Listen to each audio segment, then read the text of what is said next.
Hello, folks. Today we're doing lesson 126. All that I give is given to myself. It's 11 paragraphs long. We'll do two paragraphs at a time, and we'll try to finish in about an hour. All right, I'll go ahead and read the first two paragraphs. Lesson 126. All that I give is given to myself. Paragraph one. Today's idea, completely alien to the ego and the thinking of the world, is crucial to the thought reversal that this course will bring about. If you believe this statement, there would be no problem in complete forgiveness, certainty of goal, and sure direction. You would understand the means by which salvation comes to you and would not hesitate to use it now. Paragraph 2. Let us consider what you do believe in place of this idea. It seems to you that other people are apart from you and able to behave in ways which have no bearing on your thoughts or yours on theirs. Therefore, your attitudes have no effect on them, and their appeals for help are not in any way related to your own. You further think that they can sin without affecting your perception of yourself, while you can judge their sin and yet remain apart from condemnation and at peace. End of paragraph 2. All right. All that I give is given to myself. Okay. Um, so the idea today is what you offer your brother and sister has to first flow through you. Okay? So if you offer them compassion, love, kindness, generosity, healing, hope, mercy, grace, as you offer them that, you heal yourself. Okay? Now, you can also use the ego, and you can be angry, resentful, hateful, revengeful, guilt, produce guilt and shame. What does that happen? It has to flow through you first. So it poisons you. Okay? So you can heal yourself or poison yourself with every thought you think. Now, the ego will try to make you think this is not so. The ego's thinking is this way. Okay, I blame my brother, right? So my brother gets hurt and nothing happens to me. That's what the ego wants you to believe. So that you can go ahead and judge and criticize and blame and hate your brother and feel like, hey, they deserve what they're getting. Okay, that's Hmm. that's the ego's mindset. That person over there and you are separate. That's a lie. Okay, because when you offer them love, you heal yourself. When you offer them hate, you hurt yourself. Okay, so that's the lesson today. Okay, let's see. Paragraph one, sentence three. There would be no problem in complete forgiveness. Two. Okay. Okay. There's no problem in complete forgiveness because when you forgive, what happens is that you free yourself from the ego's burdens, from the burdens of judgment. Okay. Um, and it says, means by which salvation comes to you.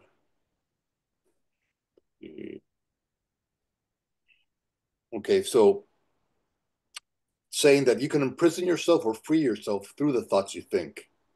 Okay, so salvation in this lesson, salvation is defined almost as complete forgiveness. Okay, so when you offer complete forgiveness, you achieve salvation. What's salvation? You free yourself from the ego's world and mindset. But again, you can decide not to do that, and you can also imprison yourself within the ego's mindset and world, and thus experience a hellish mindset.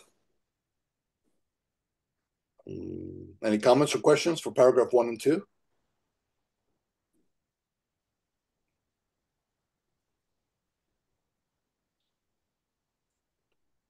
No.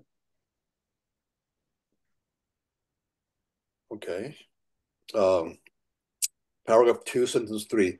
Therefore, your attitudes have no effect on them, and their appeals, this is what the ego thinks, and their appeals for help are not in any way related to your own. Okay, so as by helping others, you help yourself heal. And let's see, while you can judge their sin, this is paragraph 2, second part of sentence 4. While you can judge their sin and yet remain apart from condemnation and peace. And so here it's saying, while you can judge their sins and yet remain apart from condemnation and peace. Okay, so there's no way for you to have peace if you condemn your brother or sister. Okay, no matter what the ego says. If the ego says, hey, that person over there is worthy of your condemnation because that person did X or Y. So they're deserving of your anger. Okay, that's the ego's little trick because the ego doesn't want you to have peace. Why doesn't the ego want you to have peace? Because peace is a reflection of God. And so the ego doesn't want you in alignment with God. The ego wants you in alignment with it, with its judgment centric, fear based tools.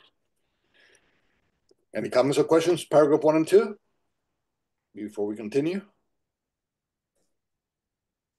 No? All right. Somebody like to read paragraph 3 and 4? I'll read it. Thank you. When you forgive a sin, there is no gain to you directly. You give charity to one unworthy merely to point out that you are better, on a higher plane than he whom you forgive.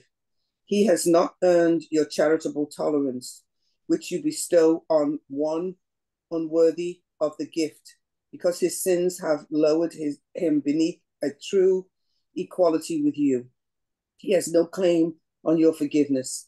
It holds out a gift to him, or hardly to yourself. Thus is forgiveness basically unsound. A charitable whim, benevolent yet undeserved, a gift bestowed at other times withheld. Unmerited withholding, it is just, nor does it fair that you should suffer when it is withheld. The sin that you forgive is not your own. Someone apart from you committed it. And if you then are gracious unto him by giving him what he does not deserve, the gift is no more yours than is his sin. All right. That was confusing. Yes. Because, well, this is the ego speaking, okay? When you forgive a sin, paragraph 3, sentence 1, when you forgive a sin, there is no gain to you directly, okay? First of all, remember, the Course says God does not forgive because he has never judged, okay?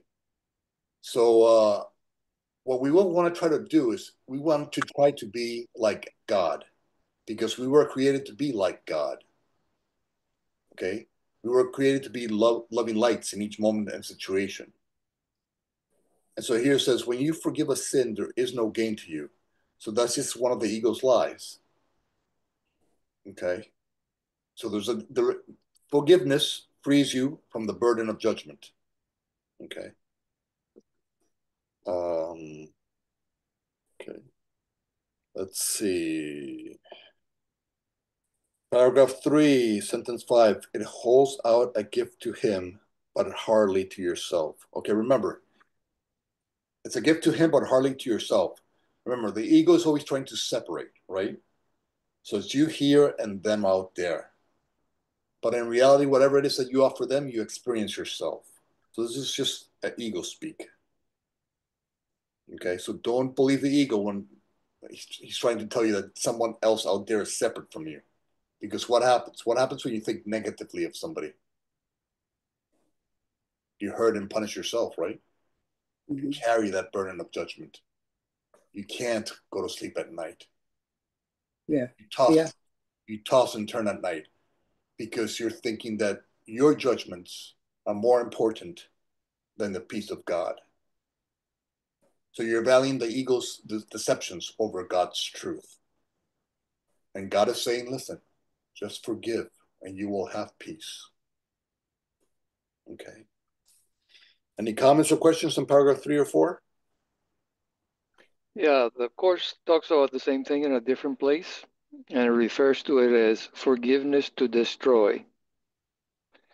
What that means is, look at what you've done, but I am so much more spiritual than you that I'm going to forgive you.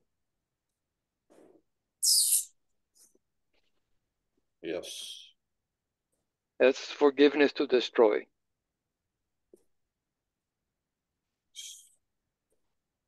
And paragraph 4, sentence 1, and thus forgiveness basically unsound, a charitable whim, benevolent yet undeserved. Okay, first of all, God's child and creations are always worthy of forgiveness, no matter what they think, say, or do. That doesn't mean that, let's say, somebody's very abusive to you, okay? Doesn't mean that you have to remain with them, but it does mean that you have to forgive them, okay? Because what happens if you leave them but you hold on to that judgment? You're not hurting them. You're poisoning yourself. I sometimes mention the joke of an old school comedian called Buddy Hackett, and he used to say, "Don't carry a grudge, because when you're carrying that grudge, the other guy's out dancing." Yeah. So I always love that one. Okay, so your job, your job on earth is to show mercy and grace, not to hold on to judgment. Okay? And so when you show mercy and grace, you feel peace, you feel fulfilled. Why? Why do you feel fulfilled or in a peace? Because you're doing what God created you to do. When you hold on to anger, resentment, judgment, condemnation, you will never have peace. Never. Why is that? Because you're doing the opposite of what God created you to do. God created you to be a light in the world, a forgiving and a loving light in the world. If you're doing the opposite of God, what God created you to do, you will never feel fulfilled and you will never feel at peace or joyful. And I think we've all traveled those dead end roads many times before, okay? We've all traveled the roads of judgment, of anger, of resentment, of hate, of condemnation, of guilt, of shame, and they're always dead end roads. Why continue to travel down dead end roads? It's useless. It's a useless exercise. And I will say one more thing is that grace, remember, we're here to be God-like, okay, as close as we can to God, okay? So we have to remember that grace is not a reward, okay? Grace is not something you have to work for. Grace is a gift from God to you. Why? Because you are God's child in creation. And so you're forever worthy of His grace. But the only way to truly obtain His grace and feel that grace, because remember, we're all one, is to offer that same grace to all others. Remember, and our Father, forgive them, forgive them their trespasses, so we can forgive those who trespass against us, right? So we offer our grace to our brothers or sisters because grace is a gift from God to us, and we try to be as God-like as we can. So we offer that grace to our brothers. It's not something that they don't have to work for that grace. We offer them that grace. Any other comments or questions in paragraph 3 and 4? I think if we can give ourselves grace and forgiveness, then maybe it'll be easier to do it for others, because it's easy to forgive somebody. Well, forgiveness is not easy, but it's easy to give someone else grace. But a lot of times we don't give it to ourselves. We're hard on ourselves, like we do for everybody else, and we won't do for ourselves.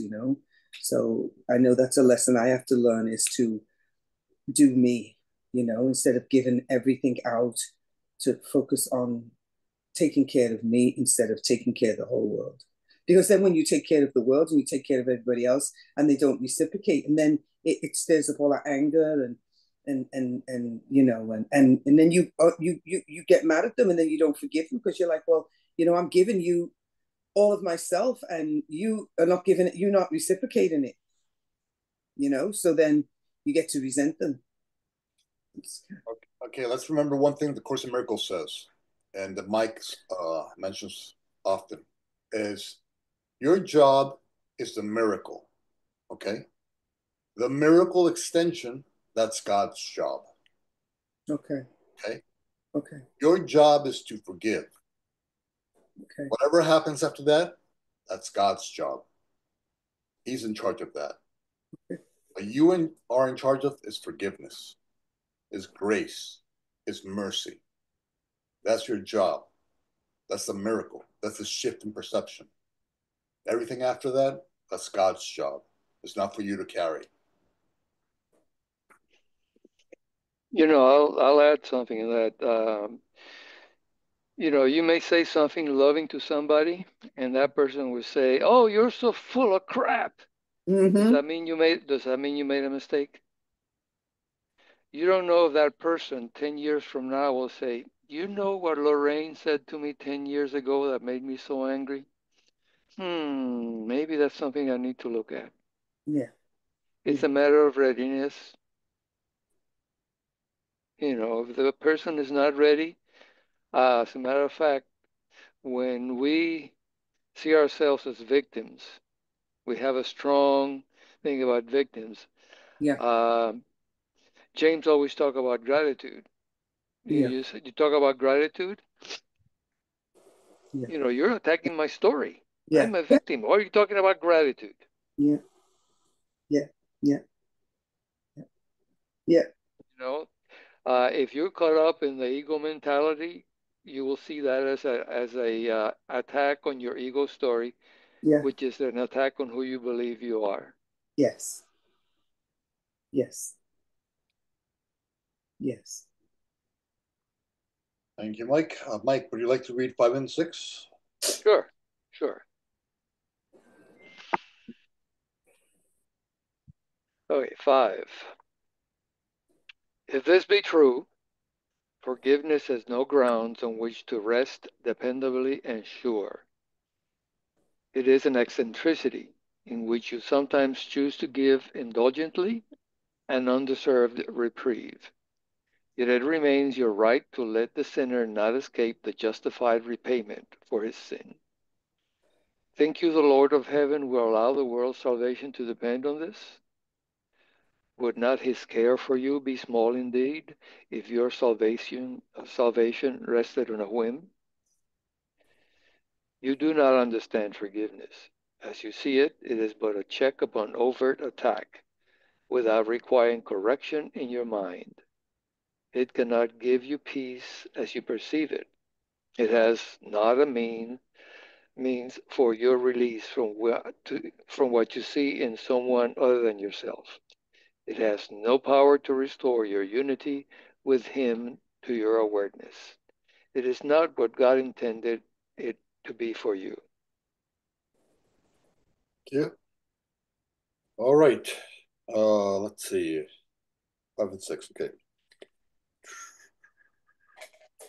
Okay. This is the ego. This is the way the ego thinks. Paragraph 5, sentence 2. It is an eccentricity in which you sometimes choose to give indulgently an undeserved reprieve. Yet it remains your right to let the sinner not escape the justified repayment of for his sin. And so a brother or sister, quote unquote, sins, and you say, well, he's not worthy of forgiveness. And I have control over that.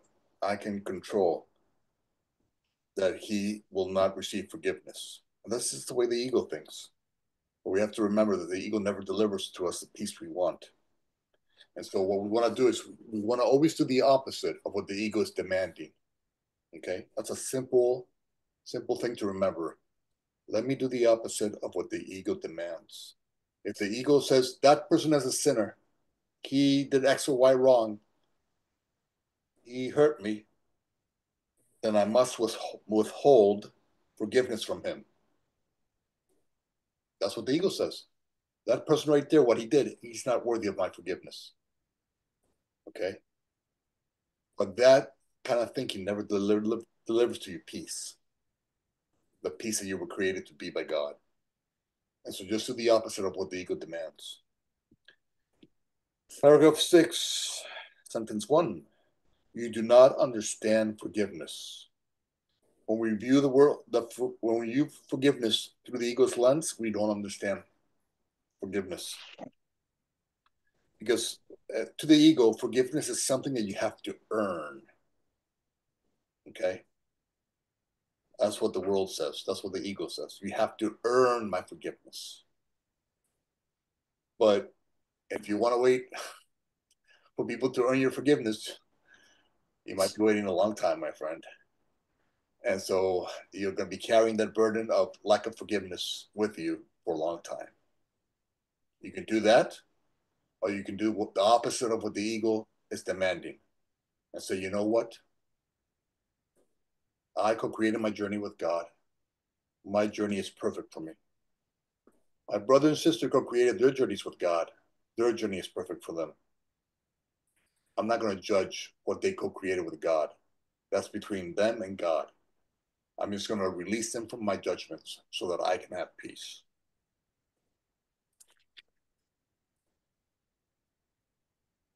See. Okay. Paragraph 6, sentence, second part of sentence 2. Check up overt attack without recurring correction in your mind. Okay. Remember, okay, when somebody attacks you, quote unquote, through word or action or whatever, remember, you're always defining what people say. Okay. So whatever it is they say to you, you're defining what it is they're saying to you. So you can define it in a negative fashion, or you can define it in a neutral fashion, or you can, it becomes easier for you to forgive. You can say, okay, that person said X, and that's terrible, and I will not forgive that. Or you can say something like, that person said X, but you know that person is hurting right now, obviously. That's, the course would call that a call for help and healing. There's either somebody can offer you loving thoughts and expressions, or they can be calling out for help and healing. So the course would say, this person here who said a mean thing is simply asking for help and healing. And what's the proper response to somebody who needs help and healing? You help and heal them. Okay, paragraph 6, sentence 4. It is not a means for your release from what you see in someone other than yourself. It has no power to restore unity with him through your awareness. Okay, it has no power to restore your unity with him to your awareness. It is not what God intended it for you to be. And that's what we were talking about before, is God does not forgive because he has never judged. And so if you don't want to deal with forgiveness, very simple, don't judge. Okay? And so if you have trouble forgiving yourself or others, practice first not judging. Just place it in God's hands. Let's say I made a mistake, quote unquote, a mistake. Okay? The Course in Miracles says any mistake is simply a call for correction. That's all it calls for, correction. Just correct your error. It's not to judge yourself. It's not to condemn yourself for your error. It's just to correct it. And so that is what God is inviting you to do. Just correct your error. Don't punish yourself for it. Just see it as a moment of buying into the ego's delusional mindset. Forgive yourself and others. Come back to center. Come back to love, and then come from a place of love. And an expression of love is forgiveness. And so that is what you're meant to do. 6. Okay. Any questions or comments on paragraph 5 and 6? No. You're still there, Wendy? I'm here. I've been sick, so I'm just not talking. I'm just listening. Okay. So you don't want to read tonight? No, thank you. No. Well, I could. right. Yeah, go ahead. 7 and 8. Yes. Do you have any questions on 5 and 6, or any questions, anybody? 5 and 6 before we move on? No. All right. Yeah, go ahead, please. 7 and 8. Not having Not having given him the gift he asks of you, you cannot recognize his gifts and think he has not given them to you. Yet would he ask you for a gift unless it was for you? Could he be satisfied with empty gestures and evaluate such petty gifts as worthy of his son? Salvation is a better gift than this, and the true forgiveness as the means by which it is attained must heal the mind that gives you giving is receiving. What remains as unreceived has not been given, but what has been given must have been received. Today we try to understand the truth that giver and receiver are the same. You will need help to make this meaningful because it is so alien to the thoughts to which you are accustomed. But the help you need is there. Give him your faith today and ask him that he share your practicing in truth today. And if you only catch a tiny glimpse of the release that lies in the idea we practice for today, this is a day of glory for the world. All right. Paragraph 7, sentence 1. Not having given him the gift he asks of you, you cannot recognize his gift and think he has not given them to you. Okay, and this is what we were talking about before about our Father. It says, if we forgive our brothers and sisters, then God forgives us in that sense. Because we're all one, right? So if we're forgiving our brothers and sisters, then we're being as God is, as God asks us to be. Forgive them their trespasses, as He forgives us who trespass against Him, or something like that, right? Yeah. That mixed up. Forgive them their trespasses. As we forgive them who trespass against us, and lead us not into temptation, but deliver us into evil. Yes, there's a little part about trespasses. Because that's God is saying. God is saying right there, please forgive them their trespasses. Just as I forgive you. Yeah. And the Course again says God does not judge. I forgive because He does not judge. So the first step is try not to judge. Try just to place whatever it is they're saying or doing that the ego says you must condemn. Instead, see it as a call for help and healing. Okay, so when the ego says condemnation, when the ego says judgment, you make a conscious decision. No, only love is real. That's a call for help and healing. So I'm going to help and heal through the act of forgiveness. I'm going to show them a way out of the darkness by being a light for them. Okay. So it's being quote unquote God-like. Try to be as God is to us. Hello, Isabel. All right, let's see what else. Okay. Paragraph 7, sentence 4. Salvation is a better gift than this, and true forgiveness as means by which it is attained. Okay, so in this lesson, it's saying that salvation is true forgiveness. Why? Why is salvation true forgiveness? Because it releases you from the ego's mindset and tools and world. Okay, it breaks the chains of the ego's mindset through the act of forgiveness. Let's see what else. Okay. Paragraph 7, sentence 6. What remains as unreceived has not yet been given, but what has been given must have been received. Okay, one of the things the Course says is to have all, give all to all. Okay, so if you want all that is true and real, if you want the love of God, if you want the peace of God, it's very simple. Very simple. If you want peace, give peace. If you want love, give love. Do the miracle. Have that shift in perception. You do the miracle and let God take care of the rest. You don't have to carry anything. Anything in this world you don't have to carry. All you have to do is do the miracle.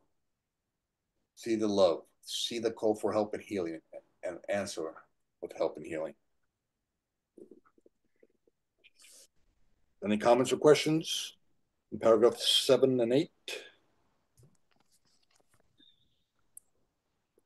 I think I could read, James. You think you can read? Okay. Let me just make one more point here. Okay. Paragraph 8, sentence 1. Today we try to understand the truth that giver and receiver are the same. Okay? So it's very simple. Very simple. Again, forgive another and you free yourself. Okay? You judge another and you carry those heavy burdens of judgment. So giver and receiver are the same. Okay? All right. Yeah, I gotta go, guys. I got that other class that I facilitate. All right, brother. I'll see you soon. Thanks, everybody. Have a great night. Bye, Mike. All right. Yes. Can you read 9 and 10, please? Yeah. Give 15 minutes twice today to the attempt to understand today's idea. It is the thought by which forgiveness takes its proper place in your priorities. It is the thought that will release your mind from every bar to what forgiveness means and let you realize its worth to you. In silence, close your eyes upon the world that does not understand forgiveness and seek sanctuary in the quiet place where thoughts are changed and false beliefs laid by. Repeat today's idea and ask for help in understanding what it really means. Be willing to be taught. Be glad to hear the voice of truth and healing speak to you, and you will understand the words he speaks and recognize he speaks your words to you. All right. Let's see. Paragraph 9, sentence 3. It is the thought that will release your mind from every bar to what forgiveness means and let you release its worth to you. Okay, so by remembering what true forgiveness means, that's how you release yourself from the ego's mindset and world. Remember that your function is forgiveness. Okay, as God's child in creation, as love's creation, remember, forgiveness is an expression of love. So all love and all of its expressions are your function. Those are your mission. Those are your purpose. That's what you're here to do. In each moment and interaction, offering love in whatever forms the moment and those in it may be requesting. And in this case, it's talking about forgiveness. So to release yourself from this world, from the ego's mindset and world, you can do so through the act of forgiveness. Remember, judgment chains you to the ego's world. And then why do you feel heavy when you judge somebody? Because you're carrying those chains of judgment. Okay, you're carrying invisible chains around. And then you wonder why you feel heavy and stressed out. Break those chains. Break the chains. You can break the chains. All you have to do is do what your father would do, which is forgive. Forgive. That's the miracle. Everything that happens after that, that's in God. God will take care of the rest. You forgive.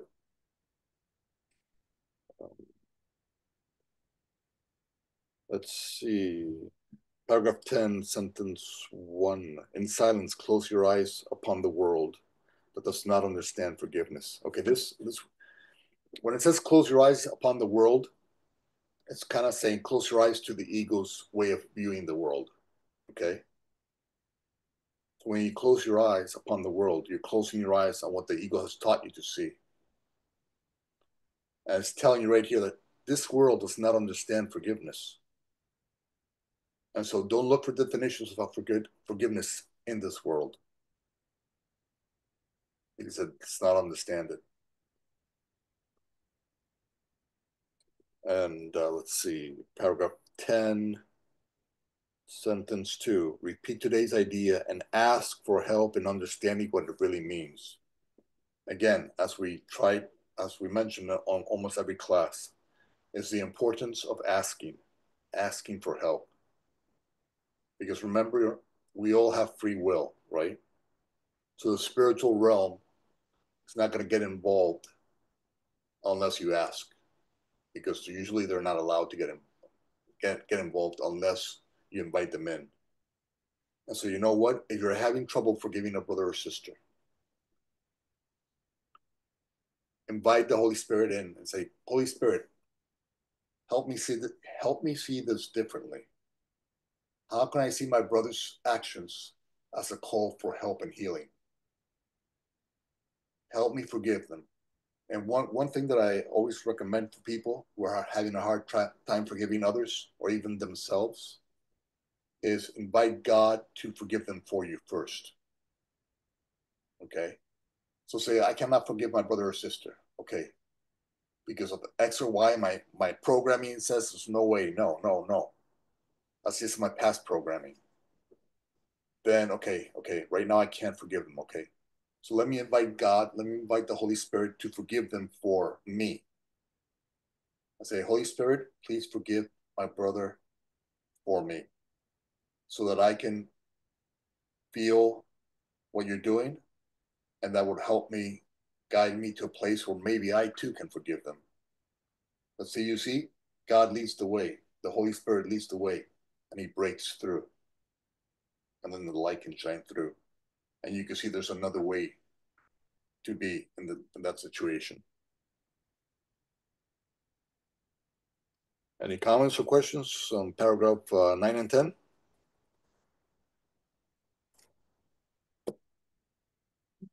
I'm thinking on the moments that we sometimes close our mind, it takes too long to forgive someone. I think one of the things is the willingness to do so. It's so minimal, it's so small, or absent completely. It's the willingness to forgive someone, in order, I guess, for the light to enter, had to have a little opening, at least a little opening, to go like, what about if I could forgive, but I don't know how? Because I think with that little opening, we can expand and go like, okay, if I can't, what about there has to be a way. God, show me a way, or you forgive her for me, or forgive him for me, right? It's I think a little small, like faith. A small mustard could grow, your faith can grow with a little. But I'm thinking same way. Sometimes in the moments where I couldn't forgive easily, because there is moments where we can just say, okay, come in, forget it, flip the page, that's it. Let's let it go. I mean, we don't want to ruin our moment. We don't want to ruin this dinner or whatever. But there is moments when you just like kind of like give up on the situation, give up on the relationship, give up on the experience, and you go like, okay, this is what it's meant to be. That's it. And we try to see it, things from a same way like with miracle. We want to see it from a different perspective. Nice, beautiful. But we are seeing it now from a different perspective, which is the ego side. Instead of fixing the situation, instead of making it nicer, softer, more loving, we are making it like more solid, more whole. The walls could like build and separation is created. And I think it has to be an opportunity that we have to open for the light to enter. That little wisdom on saying, come on, I mean, give a chance. Who is perfect here? What about if forgiving? Then we can want to have clarity, because that's the beauty. When we forgive, it's peace. When we are at peace, then it's going to be the clarity to say, okay, or am I in the right place? I'm still doing well. I mean, is this the right situation? With that clarity, with that love, out of this kind heart, it's going to come, I think, more light, more of the wisdom to say, okay, yes, I'm doing well. Or if I don't understand, sometimes, have the humble heart and say, to accept, I don't understand the situation, but, let it be sometimes. Because this fighting on trying to understand, this fighting on trying to be right, Sometimes it's not what the game is not what it is. It's not what it's supposed to be. Better not to understand that much, better not to be right and still have the relationship. I still have the right nice moment, the beautiful dinner without ruining it. It's tricky. It is tricky. Yes. The course says, so all you need is a little willingness. Little willingness. A little crack. A little crack on the wall so the light can seep through. A little mustard seed. It's always telling you, hey, just a little willingness. That's all we need to heal the situation. All right. I'll go ahead and read paragraph 11. Unless there's any other questions or comments. Oh, all right. Paragraph 11. As often as you can, remind yourself you have a goal today, an aim which makes this day of special value to yourself and all your brothers. Do not let your mind forget this goal for long, but tell yourself, all that I give is given to myself. The help I need to learn that this is true is within me now. I will trust in him. And spend a quiet moment opening your mind to his correction and his love. And what you hear of him, you will believe. And what he gives will be received by you. All right. And so the idea here is let us practice being proactive. So that's number 1, paragraph 11. As often as you can, remind yourself you have a goal today. Okay, so before any interaction or before any situation, first of all, remind yourself of today's lesson. Okay, I have a goal. What's my goal? Is to remember that everything I have to my brother, I experience myself. Okay, so be proactive. Before every interaction, be proactive. Remind yourself of the lesson for today. Remind yourself that all you need is a little willingness. Remind yourself that if I forgive so that I can have peace.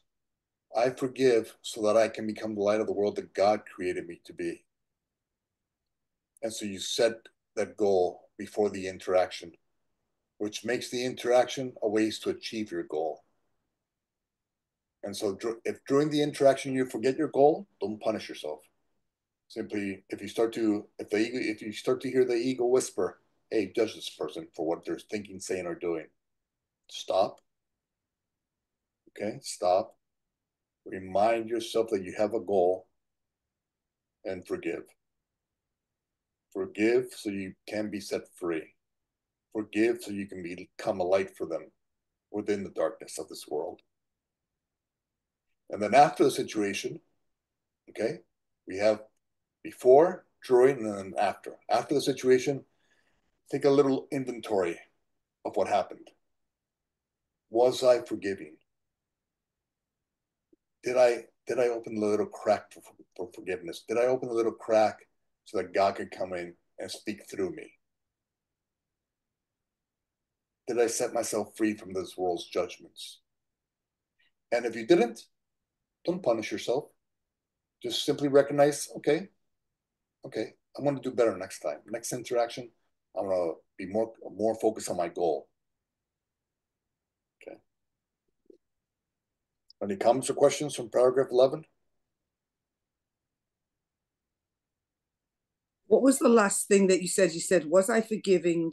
Did I open a crack so God could come in and free me? And what was the other thing you said? Something about the light of the world. You've forgotten. Yeah. So I can become the light of the world that God created me to be. God created all of us to be a light in this world. Okay. And he is offering us the possibility to remember that in each and every interaction, in each and every situation. But guess what? Guess who else is helping us practice remembering that we're the light of the world? Each and every person that God sends our way. And each interaction, no matter what the ego says about that person, that person's purpose is to help remind us that we can choose peace instead of the ego's craziness. And so all that person is doing, the person God sent our way, all that person is doing is helping us practice choosing peace over pain, choosing forgiveness over judgment, choosing freedom instead of imprisoning ourselves in a hellish mindset. And so when we realize that that person who's in front of us, who the ego would demand we condemn, is actually our savior, our response to each and every person that comes our way is gratitude. Gratitude because we know exactly what they're doing in our life. They're helping us practice choosing forgiveness over judgment, peace over pain, and thus becoming a light in the world, a light within the darkness for all those that God sends our way. And so the only proper response to that is gratitude. If gratitude is not your response to each and every person that comes your way, then you're not understanding what that person is really there for. You haven't gone through the sacred circle. You've just seen a little tiny bit through the ego's lens. And so, any comments or questions? No? No, I wanted to mention something. Yeah. That at times I feel guilty. As much as I value marketing, for example, you know, when I get calls and those calls insist on talking to the business owner and talking to oh, we're gonna facilitate to you all this money for your business to grow, blah blah blah. I go like, thank you, thank you. They continue, they insist, they send me a WhatsApp, they send me an email, they send. At times I feel like, thank you, I will consider that one day. Thank you so much. I had to block them. I go like, I have to block because it go behind. And then I go like, I'm being mean. I'm being mean with this because I already said thank you. Yes, I will, but that's fine. If I need it, I will give you a call. But the persecution that these people do, I remember one guy even got upset. I got upset. I said, what? Why not? Why not? I said no. No, thank you. Continue calling. Like, that's what I tell them. Hey, keep giving calls. It's okay. I already received like 10 calls from your company. Because I went to the bank, I applied for a line business or credit, and then it looks like they know who being applied for a line of credit. And then I said, no, I'm not going to open it. I already, I'll take care of this for now. But then I don't know, so many people got my number and they bombard me with letters, with emails, with, like sometimes when we get a ticket, traffic ticket, then the lawyers start calling you or sending you, but that's more like soft. But Yeah, this, don't feel guilty. Don't feel guilty. okay, thank you. You have to also set up loving boundaries. Yeah. If you say no, it's no. Mhm. Very simple. And if they keep on calling, you block them. Very simple. You do it with love, but you block them. You block them with love. Yeah. And you understand their point of view is that if they don't get you in, they don't get commissions or whatever, Yeah. So they're calling and calling for that. But if you honestly don't need the service, you can put those self-loving boundaries and say, no, thank you. And if they continue, then you block them. There's no problem with that. You do it from a place of peace, from a place of love. At the same time, they do, they have these machines with a voice of a beautiful woman that calls you, say hi, hello, this is, and that everything is like a robot talking, and Yeah. intelligent machine. And we go like, hello, hello. I don't know, it's just a recording. All of it, like 95% is a recording. And you have to block those numbers because, they want to be calling other numbers that they have probably in their memory. And I hope mine is no one will get hurt because I'm blocking them. But it's a lot because my number is in the website, it's in the, in several areas because for some reason, at some point, I'm going to have to delegate that number to someone. Sometimes when I had on call, it's been family members, they've been Hanover sometimes on the weekend and they were not answering phone calls and stuff. And I'm in the healthcare business, so it's important to get those calls. So that's why I have also my business number on my cell phone. I get those calls, but I'm okay. I can answer 2,100 calls a day, but the insistence is what sometimes it bothers me a little bit. And as I'm saying, sometimes I feel like I'm acting in a mean way. I don't think so, because really, I want to keep my peace, keep my focus of attention on things that I'm doing. So, it's nice. It's interesting when it says here. I was taking notes. What I give, I'm giving it to myself. The way I am giving, I guess it talks about the energy, right?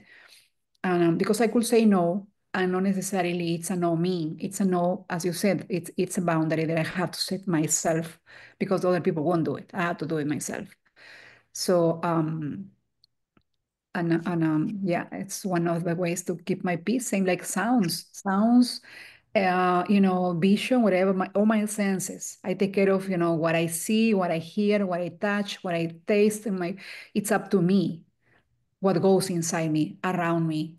So I surround myself with quietness, which is what I like. I surround myself with things that I like to see, that it's fine for my sensory.